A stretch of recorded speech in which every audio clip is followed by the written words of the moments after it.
Today is a catch-up video on a story that I wanted to get out the moment that I saw it.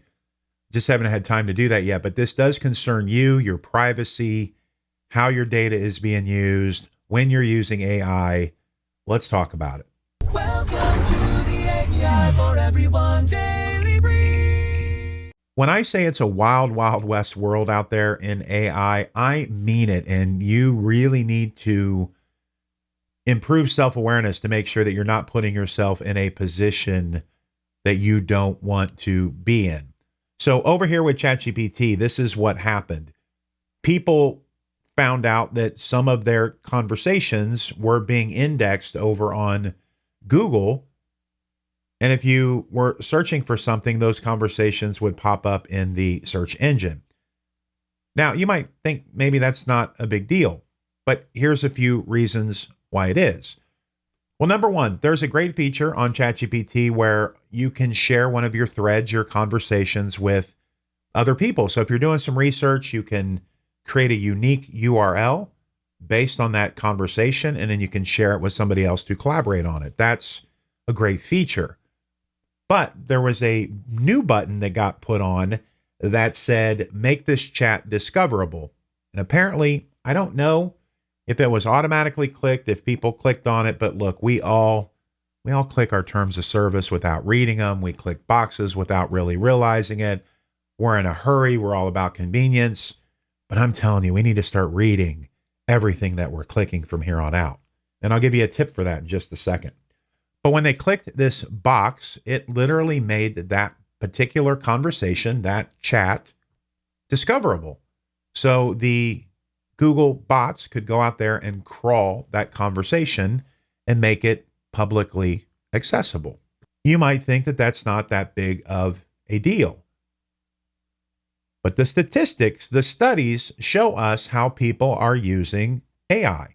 They're using it for therapy.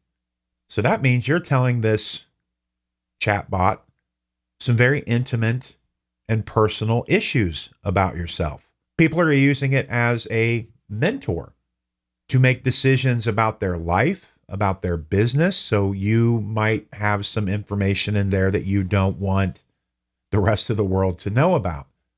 You might be putting some of your sensitive information in there about your personal finances, your stock portfolios, your credit cards, your whatever that is. You could be putting it in there. And don't think that that's not happening, because I have already spoke to a few people who have done just that.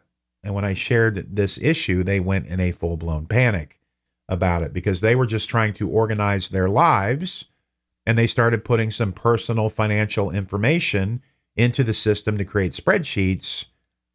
And I said, I don't know if that's a very good idea or not based on this system. So you got to be very careful of that. Now, one thing I do want to recommend, this is your big tip of the video, is there's no reason now not to copy and paste any terms of service or copy and paste anything before you click it, and then throw that into an LLM like ChatGPT and tell it, explain this legalese to me like I'm in 8th grade. What am I giving up? What am I losing out? What rights am I giving up here? What is the balance of power in this terms of service? And kind of explain it to me. And you can, look, we can't change it, but at least you're going to have a good idea of what you are checking the box for.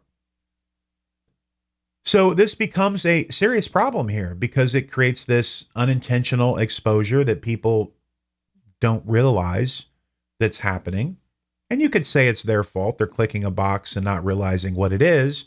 But again, look, we got to make this stuff so easy, idiot proof, where we're all in a hurry. We're all trying to focus on things. And sometimes this gets lost in the cracks, and we can't have sensitive information falling through the cracks. And of course, privacy concerns. What if you shared your social security number, your bank information, a spreadsheet from one of your projects that a competitor might find, some IP into the system? So many different things. Now, OpenAI thankfully did remove this discoverability feature, it's a short-lived experiment, I guess. And they are working with Google on some de-indexing efforts to get some of that out of the system. But I always say, look, man, everything you do online, unless you are truly in some kind of cybersecurity safety net, whether that's at work and it's been approved and you've got a full cyber department, IT department, if you've had somebody set something up for you that you know is safe and secure, that's one thing. But when you're just using the general model, when you're at home, when you're on your phone, we need to start thinking about that, because this is not something that's just going to happen once. It's absolutely going to happen again. And if it's not this exact thing, it's going to be something similar. So we need to be very, very careful. Now, I treat most of my stuff online like it's going to be there forever. It doesn't matter if you delete it or not. There's a digital footprint there.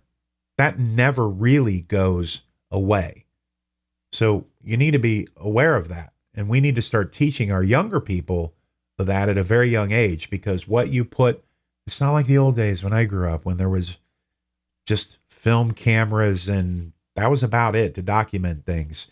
So nobody saw the things that we did. There was no digital footprint that could follow us into our 30s, our 40s, our 50s, and beyond. Today, it's almost like everything in your life is documented, and that stuff could really come back and haunt you later down the road. So we just need to make sure that we're using it ethically, we're using it smart, we're making sure before we check boxes that we know and understand what we're checking.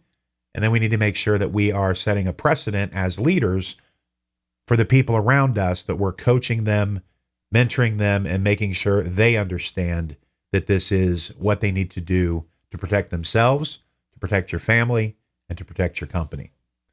All right, well, I hope you found value in this video. I know it's a little bit different than the normal AI Daily Briefs, but I think this is something that deserved a little more one-on-one attention for everybody. Well, that's it for me. My name is Harrison Painter. This has been your AI for Everyone Daily Brief. And until next time, keep creating, keep innovating, and most importantly, keep up. God bless you.